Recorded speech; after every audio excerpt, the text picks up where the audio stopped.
Voilà, on y va donc pour la deuxième partie et donc dans laquelle on traite la deuxième question.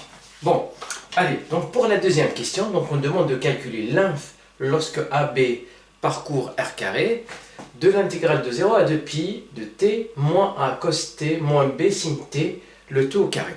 Bon, et donc là il y a des ressemblances un petit peu avec la première question, mais ce qui va se passer ici, il n'y aura que l'espace en fait, donc l'espace euclidien qui va changer, donc on va prendre un espace un peu donc aussi particulier, et aussi donc le choix du produit scalaire. Bon, allez on y va. Donc premièrement, on va essayer donc d'écrire ça donc d'une autre façon, on va essayer de transformer cette écriture-là pour pouvoir bien sûr utiliser notre cours. Bon, allez, donc il s'agit ici de calculer l'inf, donc pour la deuxième question, inf, lorsque AB appartenant à r carré, de l'intégrale de 0 à 2pi, et bien donc de t moins a cos t b moins b sinus t, le tout au carré d de t.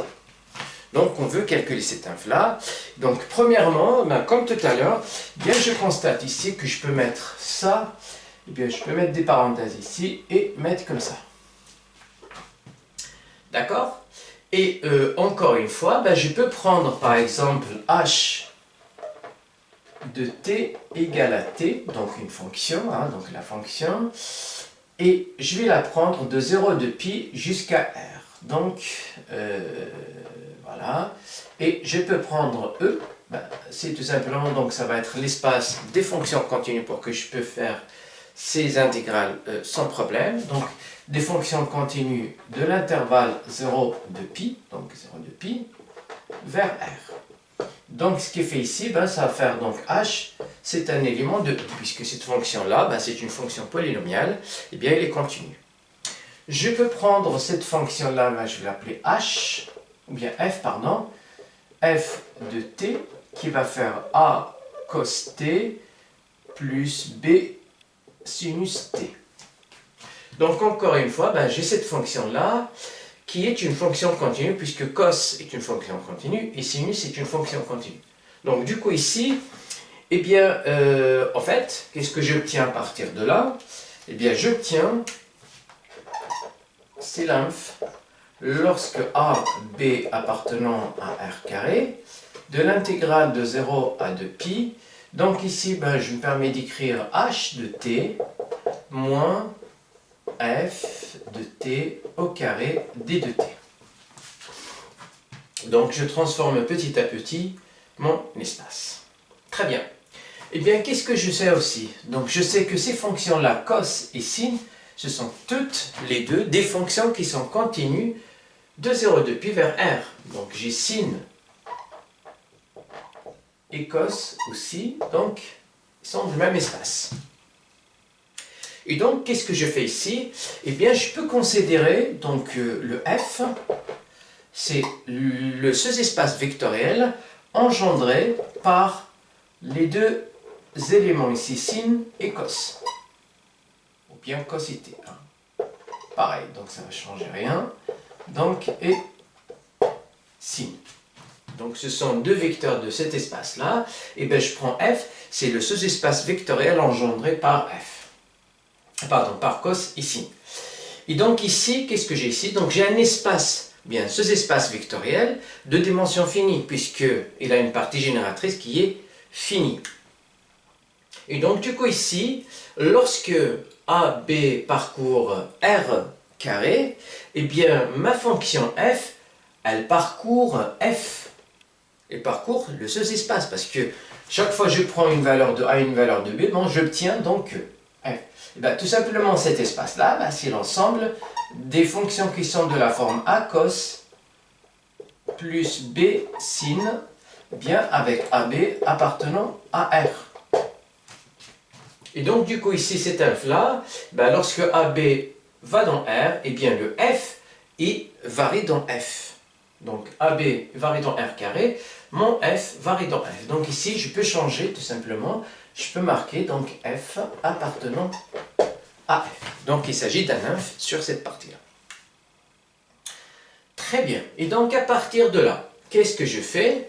Eh bien, je vais considérer le produit canonique associé à cet espace-là, à savoir, donc, le produit scalaire de deux fonctions fh, eh bien fg, si vous voulez, bon, c'est la même chose. Donc, c'est l'intégrale de 0 à 2 pi de f de t, g de t, d de t. Donc là, il s'agit du produit cartésien, pardon, du produit scalaire canonique sur cet espace-là. Bon, pas besoin que je refasse, donc je vais le refaire oralement. Sinon, vous pouvez consulter donc l'une de mes vidéos dans laquelle j'avais démontré en détail qu'il s'agit bien d'un produit scalaire. Alors, regardez bien. Donc, au niveau de la symétrie, elle est très simple. Donc, si je change f de t, g de t est égal à g de t, f de t, puisque ces deux éléments-là, ils sont dans R, et dans R, la multiplication est commutative. Donc, ce qui fait donc cette application-là, elle est symétrique. Alors, c'est comme pour la première question. Donc, il y a une linéarité par rapport à la première variable qui provient, bien sûr, de la linéarité de l'intégrale. Donc, j'ai une linéarité par la première variable. Le fait que c'est symétrique, on a aussi donc la linéarité par rapport à la deuxième variable. Alors, pareil comme pour les polynômes. Donc, si je remplace g par f, donc je vais obtenir ici f carré. Et donc 0, l'intégrale de 0 à 2 pi de f carré, qui est une fonction continue, son intégrale est tout le temps positive. Donc notre application ici, elle est positive. Donc elle est définie puisque c'est fg, bien c'est f, la norme de f égale à 0, ça veut dire que l'intégrale de 0 à 2 pi de f carré de t est égale à 0. Or, c'est l'intégrale d'une fonction continue à signe constant est nul, ça veut dire que l'application est nulle. Donc là, ça me permettrait de dire que f est nul. Et donc du coup, cette application, elle est à la fois, donc, alors elle est bilinéaire, symétrique et définie positive. Donc elle définit bien un produit scalaire. Donc c'est pour ça, cette application-là, c'est un produit scalaire sur E. Donc ce qui veut dire que E, muni de ce produit scalaire, est un espace pré-hilbertien. Et donc, comme f ici est un sous-espace vectoriel de E de dimension finie, et dans le cas d'un sous-espace de dimension finie, il admet bien un supplémentaire orthogonal. Donc, ça me permet d'écrire E est égal à f plus f orthogonal. Donc, comme un petit peu là. Hein, c'est exactement pareil. Et donc, je me retrouve, alors, à partir de ce problème-là, donc, j'essaye d'introduire une structure bien sûr d'espace pré-hilbertien qui me permet bien sûr de travailler avec la projection orthogonale. Donc du coup ici, eh bien ça, donc à partir de ce produit scalaire là, ça je peux le voir sous la forme suivante. Donc ça c'est l'inf, donc lorsque f appartenant à grand F, eh bien tout simplement ça c'est le produit scalaire h moins f, h moins f. Et en quelque sorte, c'est tout simplement, c'est la norme de h moins f au carré. Voilà, et cette norme-là, bon, je peux, puisque là c'est positif, donc ce carré-là, carrément, je peux le sortir à l'extérieur. Eh bien, donc là on vient pour appliquer le cours, puisque là il s'agit de l'inf. Et donc cet inf-là, c'est par définition, c'est la distance de h au sous-espace vectoriel f au carré. Et d'après le cours, eh bien cette distance-là, elle est atteinte en un seul élément. Et cet élément-là, c'est la projection de h sur f. Donc là, normalement, et donc là, c'est la distance de h moins donc la projection, donc ici ça va être la projection sur f de h au carré. Voilà, et d'après le théorème de Pythagore, puisque là donc j'ai un carré ici, eh bien c'est comme pour la première question, ça fait exactement, donc comme ici, voilà le théorème de Pythagore, et ça permet de dire que ça va faire h moins la projection sur f de h, la projection orthogonale au carré au carré. Alors maintenant, le problème que l'on va voir ici, c'est de calculer cette projection orthogonale. Donc pour avoir cette projection orthogonale, eh bien donc on a besoin d'une base orthonormée. Donc on a une base orthonormée comme ça, de cette façon-là, lorsqu'on a une base orthonormée sur un espace ou bien sous-espace vectoriel de dimension finie, pour avoir la projection orthogonale comme la première question, donc on l'obtient de cette formule. Donc tout le travail maintenant, c'est de trouver une base orthonormale. Alors la méthode générale, c'est d'orthonormaliser une base lorsque vous avez une base ou bien une partie libre. Donc j'ai une partie génératrice ici qui était cos sin.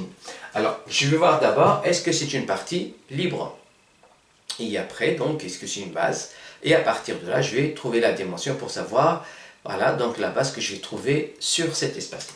Bon, allez, on y va. Donc, je vais effacer par là pour voir. Alors, premièrement, est-ce que cette partie-là est une partie libre? Donc, voilà, je garde ça.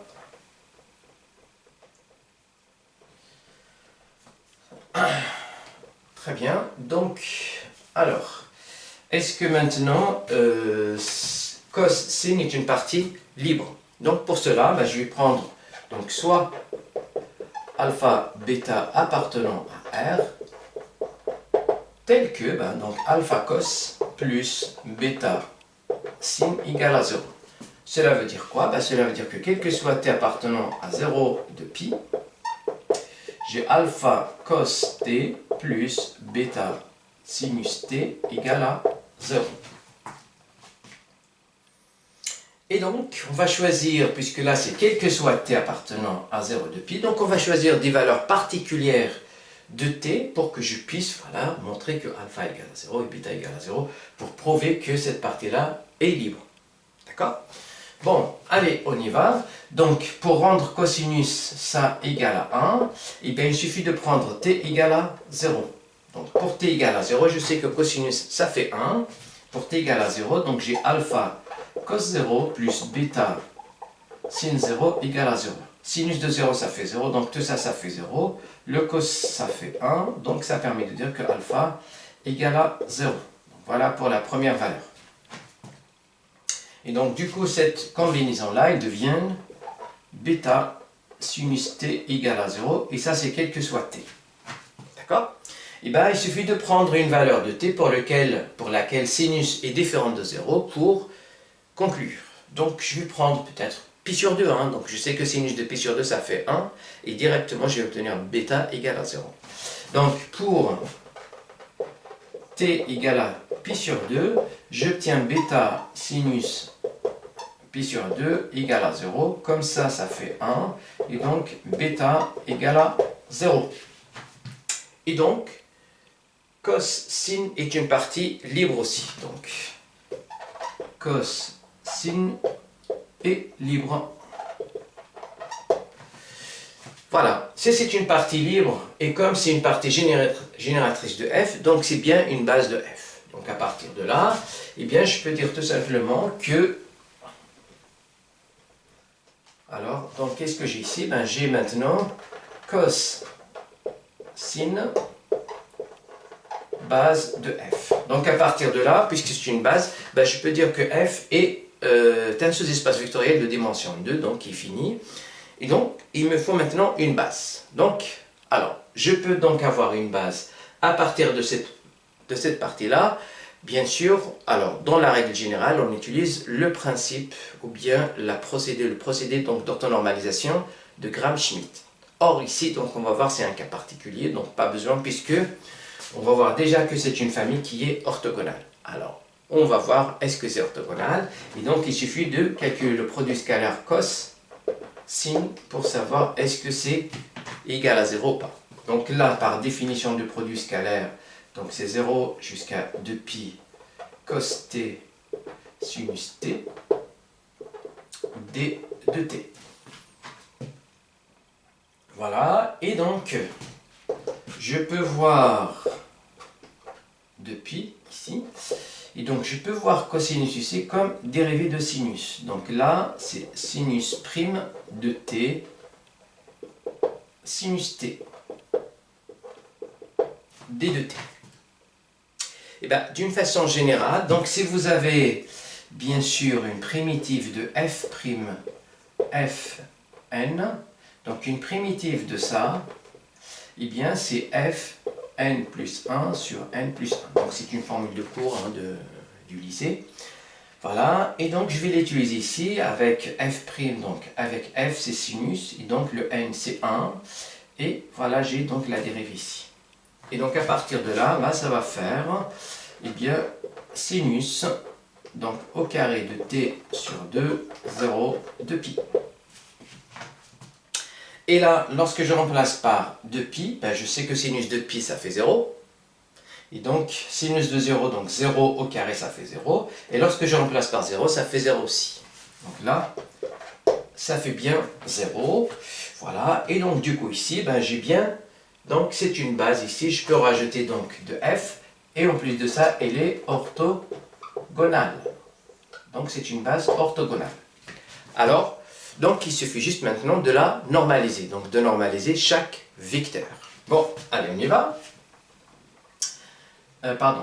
Bien sûr, chaque vecteur, ou bien ici en l'occurrence, chaque fonction. Donc, il suffit de calculer donc, la norme de cos, alors, au carré, par définition. Donc là, ça va être, c'est l'intégrale de 0 à 2pi, et bien, de cos carré de t, d de t. Et bien maintenant, donc là, il faut savoir un peu ce qu'on appelle linéariser la fonction, ou sinon, vous avez une formule qui permet donc de passer alors des puissances à quelque chose de linéaire. Ou sinon, si vous n'arrivez pas, donc je vais vous montrer un petit peu comment il faut faire en utilisant donc bien sûr les règles ou bien les formules trigonométriques. Et bien, ce qu'il faut savoir, donc on a une formule qui est la suivante. Donc je sais que cosinus 2x est égal à cos carré de x moins sin carré de x. Bien, la formule générale, et après je reviens ici. Donc je sais que cos de A plus B égale cos A cos B moins sin A sin B. Donc c'est une formule trigonométrique. Et bien en remplaçant par B par A, j'obtiens ici donc à la place de B c'est A et à la c'est A. Donc ce qui fait ici, je vais obtenir cosinus de A est égal à cos carré de A moins sin carré de A. Voilà, et à partir de là, je sais que sin carré plus cos carré égale à 1. Donc je remplace, puisque j'ai besoin de cos carré, eh bien je remplace sin carré par, alors, 1 moins cos carré de A. Donc de cette façon-là, eh bien qu'est-ce que j'obtiens ici? J'obtiens alors là donc moins 1 plus cos, donc là c'est 2 cos et moins 1.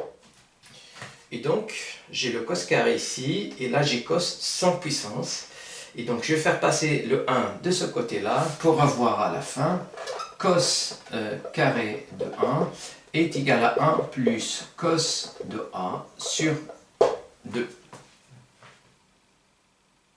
D'accord? Et donc à partir de cet instant-là, je vais l'utiliser ici pour avoir donc ça, pour avoir l'intégrale de 0 à 2pi, et bien 1 plus cos de A, cos de t, pardon, ici,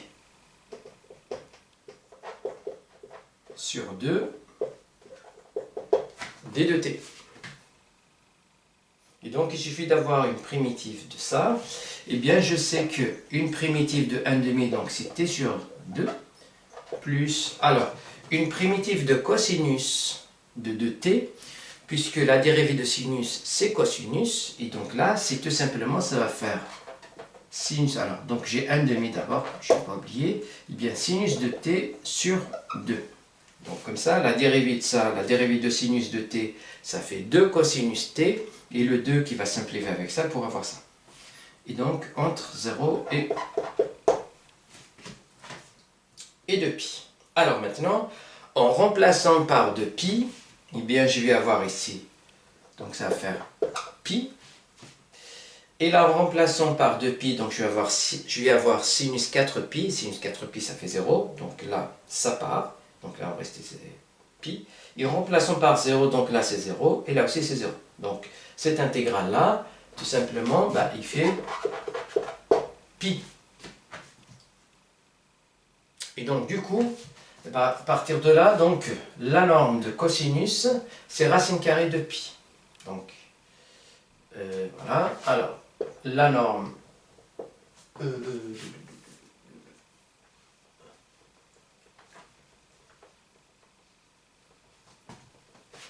alors, donc j'ai bien la norme de cos qui va faire racine carrée de pi, et donc je peux prendre E1 donc, comme premier vecteur, et bien donc il va faire 1 sur racine carrée de pi cos.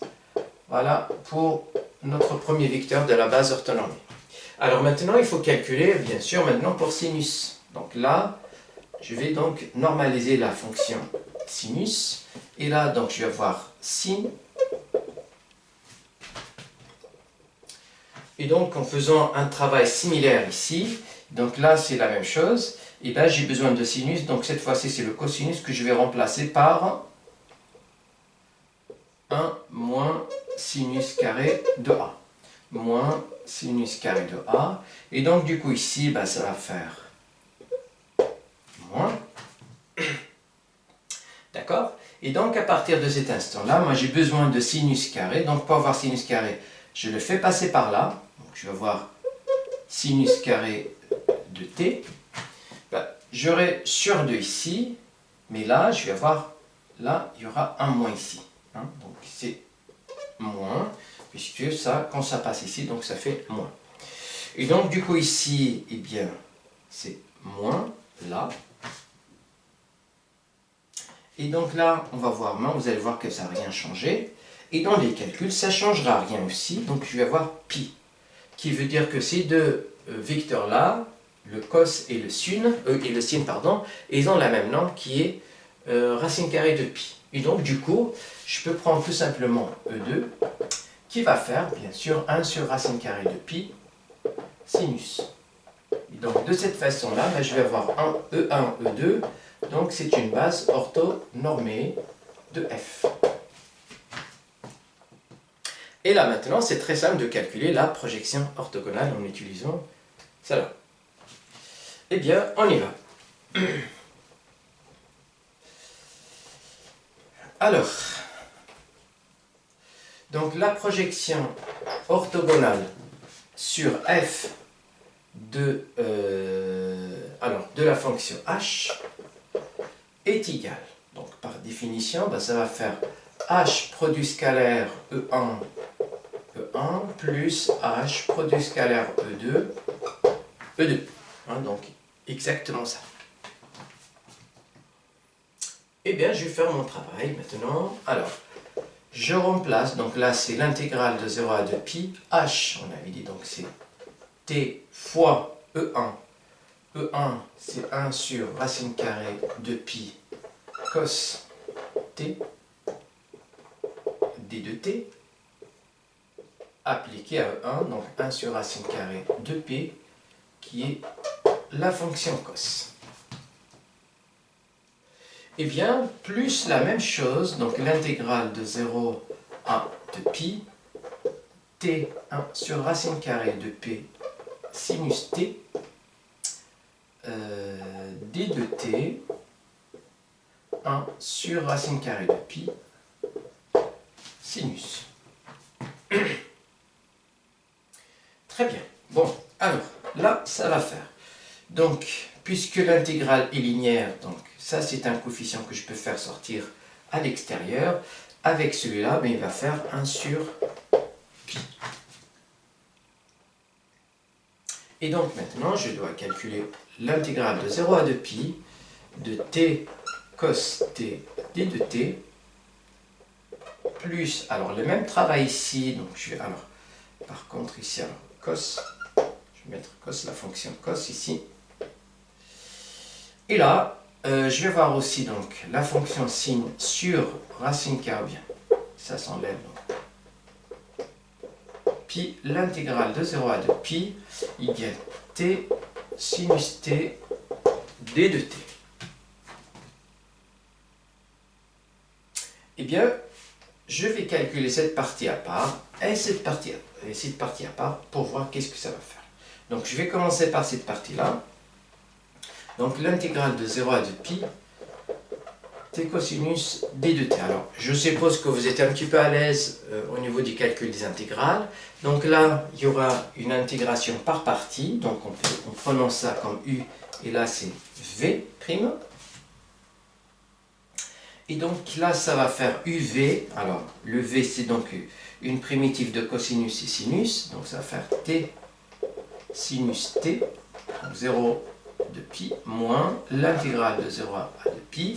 Et bien, la dérivée de t, c'est 1, et donc sinus t d de t.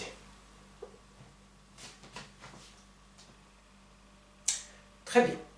Et bien là, que ce soit en 2pi, donc sinus 2pi ça fait 0, que ce soit en 0, sinus 0 ça fait 0, donc toute cette quantité-là ça fait 0. Alors donc ce qui me reste ici, juste à faire ça, hein, d'accord?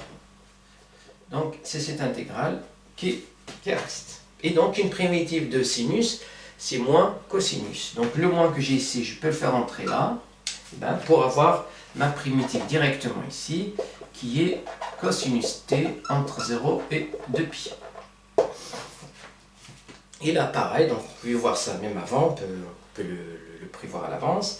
Alors cosinus de t, c'est 1, cosinus de 0 ça fait 0, et donc là ça va faire 0. Donc cette partie-là, elle est nulle. Autrement dit, donc le produit scalaire h, la fonction h et la fonction 1, eh bien ils sont orthogonales. Alors maintenant, je fais le même travail pour la deuxième partie. Donc je vais prendre... Alors, je vais prendre ici. Donc il suffit de faire ça. Et en fait, ce calcul-là, cette partie-là. Et donc je vais avoir ici sinus t. Et donc là, c'est v'. Et donc, pareil, comme tout à l'heure. Alors, une primitive de sinus, c'est moins cosinus. Hein? Donc je vais avoir alors t moins cosinus t entre 0 et 2pi. Puis après, donc je vais avoir alors moins l'intégrale de 0 à 2pi.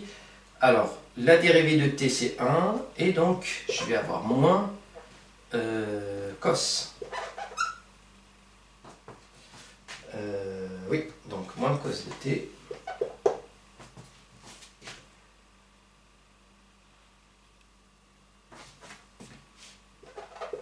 d de t. Et donc ici, qu'est-ce qui se passe? Alors là, je vais avoir la chose suivante. Lorsque je remplace par 2pi, donc lorsque je remplace par 2pi, je vais avoir quoi ici? Donc moins 2pi, cosinus de pi, ça fait 1. Lorsque je remplace par 0, ça fait 0. Alors cette quantité-là, donc j'ai moins avec moins, je vais avoir plus l'intégrale. Alors une primitive de cosinus, c'est sinus, donc sinus de t entre 0 et 2pi. Et donc, en remplaçant par 2pi, ça fait 0, et en remplaçant par 0, ça fait 0. Donc tout ça, ça part pour avoir eh bien, la projection. Donc revenons ici encore, où est-ce que je suis? Donc je suis là. Et on avait dit que cette partie était égale à 0 et que cette partie-là, donc ça faisait moins de pi. Donc pour avoir que la projection sur f de h, il va faire. Donc ça, on avait dit que ça faisait 0, mais par contre là, eh bien ça va faire sinus sur pi fois moins. Ça, on avait dit que ça faisait, pardon, ça faisait moins de pi. Et donc, je vais avoir le pi qui va partir avec pi pour avoir ici moins 2 sinus. Donc, la projection ici, tout simplement, ça fait, alors, donc, moins 2 sinus.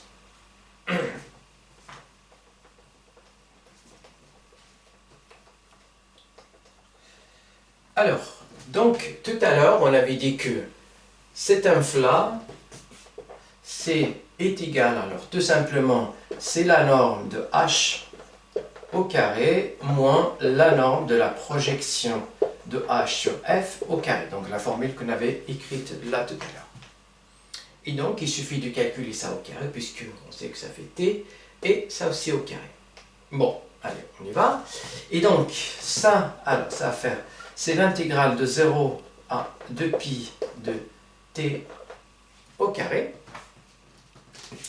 d de t moins l'intégrale de 0 à 2pi, et bien de cette fonction-là, moins 2 sinus t au carré d de t.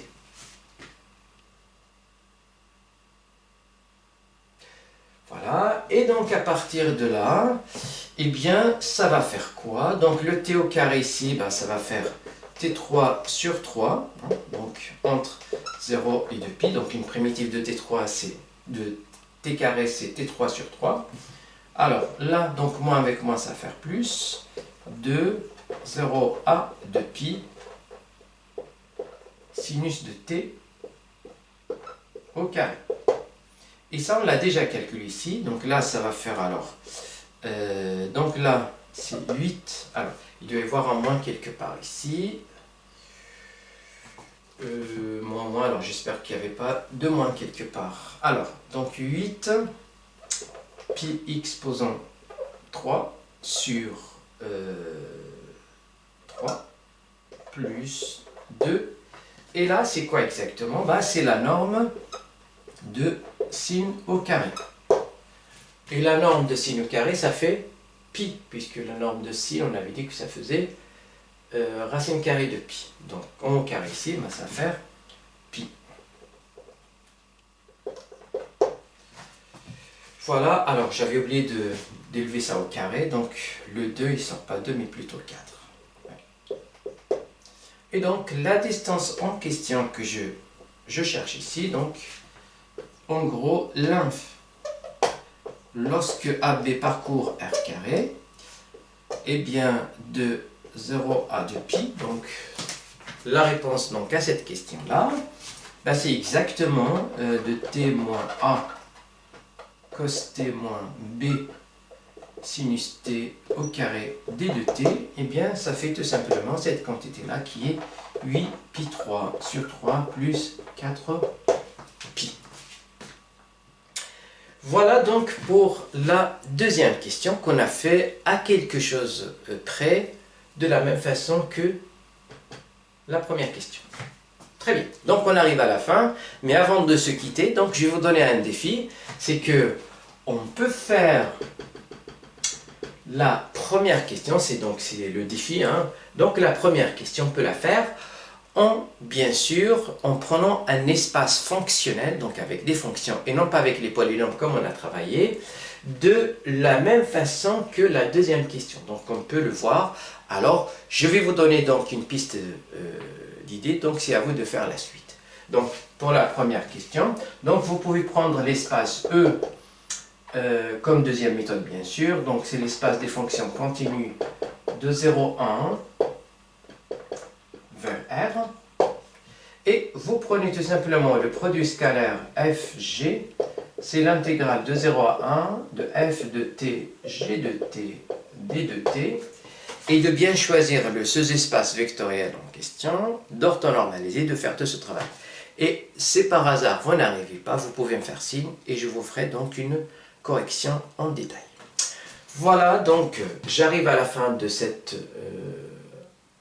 exercice. Eh bien, si vous avez des questions, n'hésitez pas à m'en faire part. Sinon, une excellente journée. Merci et à très bientôt. Voilà, donc, pardon, il y a une petite erreur qui s'est fait glisser, donc après avoir éteint la vidéo, donc je me suis rendu compte qu'il y avait une petite erreur, voilà, sur les signes. Donc ici, alors là, le moins 2, il ne sort pas comme ça, puisque là, il y a un carré ici. Donc, ce qui est fait ici, bah, ça va faire 4, donc le moins, il reste encore ici. Alors, ça, c'est 4, mais le moins, il reste, puisque le moins là, il est donc absorbé par le carré. Et donc, du coup, à la fin, ben, je vais avoir moins ici. Et donc, ici, c'est moins 4.